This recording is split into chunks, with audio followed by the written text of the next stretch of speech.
नमस्कार, माझे नाव अहिल्या शिवाजी पाटील. मी इयत्ता 6वीची विद्यार्थिनी. आज मी तुम्हाला सावित्रीबाई बोलते याची माहिती सांगणार आहे. होय, मी सावित्रीबाई ज्योतिराव फुले, पहिली स्त्री शिक्षिका बरं का. साधारण 150 वर्षापूर्वी स्त्रीला शिक्षणाचा आणि स्वातंत्र्याचा हक्क नाकारणाऱ्या स्त्रीद्वेष्ट समाजात कर्मठांचा विरोध झुगारून ज्योतिबा फुले नावाच्या महामानवानं स्त्रियांना शिकवण्यासाठी या अशिक्षित स्त्रीला गमभनाचे धडे दिले आणि मुलींना शिक्षण देण्यासाठी खंबीरपणे खडे केले. अशा महापुरुषाची पत्नी होण्याचे भाग्य मला लाभलं, म्हणून मी स्वतःला धन्य समजते बघ. आणखी एक धन्यता वाटते, ती म्हणजे आज महिलांनी गाजवलेल्या कर्तृत्वाची.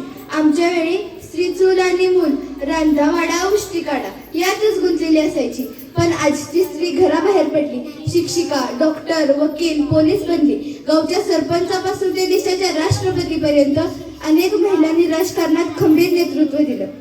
भांडी घासणारे महिलांचे हात आज विमान चालवतात, रेल्वे चालवतात, देशाच्या संरक्षणासाठी शस्त्र देखील चालवतात. निर्मल ग्राम, स्वच्छता अभियान, दारूबंदी असे उपक्रम राबवून गावागावातल्या महिलांनी तर गावांचा चेहरा मोहराच बदलून टाकलाय. खरंच आज आमच्या कार्याचं सार्थक झालं, धन्य झाले बघ मी. आम्ही सावित्रीच्या लेकी म्हणत महिलांनी प्रत्येक क्षेत्रात घेतलेली भरारी पाहून आज या मायेचा ओर अभिमानानं भरून आलाय.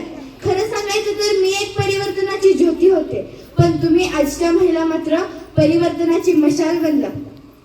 पण एका गोष्टीची खंत वाटते, मी ऐकलंय आजची आई जन्मण्यापूर्वीच आपल्या लेकीचा गळा घोटते, भ्रूण हत्या करते. मुलग्याच्या सुखासाठी आपलं काळीज काढून देणारी आई आज आपल्याच काळजाचा तुकडा काढून टाकते.